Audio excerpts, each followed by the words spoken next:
Yo, nandito po tayo ngayon sa Tito Bert's Restaurant in Santo Domingo, Ilocos Sur. May store pa. Welcome to Tito Bert Farm Restaurant. Ito yung mga produkto nila. Napakasarap. Macho. Meron yung mga cookies, mga cakes. Kung magba-birthday kayo, pwede kayong bumili dito sa Tito Bert's Farm Restaurant. Masasarap mga yan, mas masarap pa sa mga jowa nyo o sa mga asawa nyo. Yan mga products nila. Marami pang products gaya ng ito Tea Time for only $4.99. Bili na kayo. May 160, 220, 265 at marami pang iba. Ito yung mga mababait na stuff dito sa Tito Bert Farm and Restaurant. Sila po yung mga nagogapuhan staff. May ground coffee, ground robusta. Masarap yan na ikape, lalong lalo na sa mga mahilig magkape. May hot dogs, may burgers pa. May mga iba't ibang food. May mga anong tawag yan, mga appliances. Yan yung mga kuha ng Tito Bert's. Ito po yung venue mo. Parang chill lang. Parang pang chill lang tong location nito. Napaka sarap.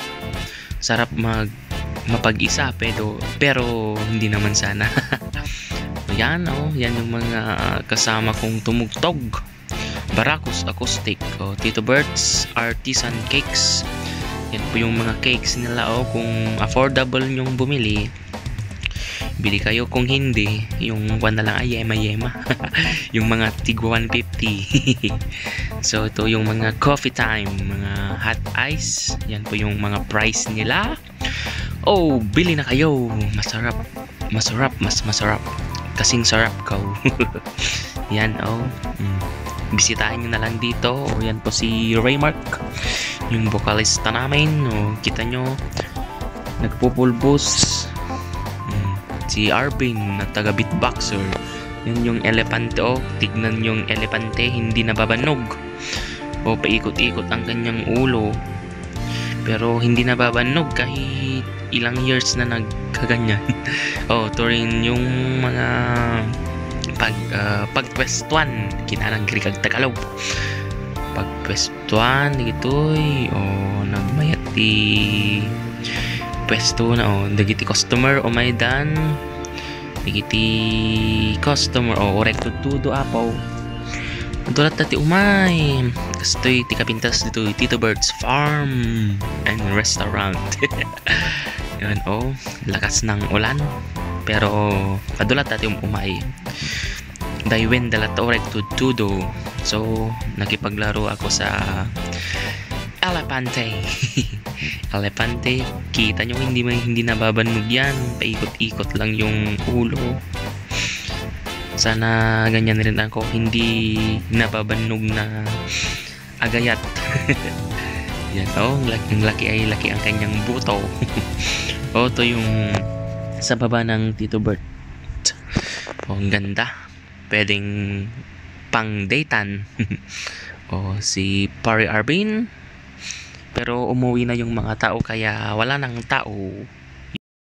So ayun, pumunta kami ng nalpas dangananganan digiti may customer mabisinan kami. So ngayon tortored mitiro pamingaw pan mga latitid-tidda ket sayang kaya nagingin ti magagatang tas sayangin lang kasta ti nababa nang kay ado igatang da kay okay lang no sayangin da hindi gitoy kay ado maigatang da.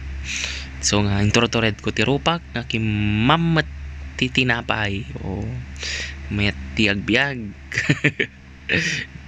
Dukastoy yan digiti titidada kay ame nga dakes nga kanen kay mabisin kagarod niya.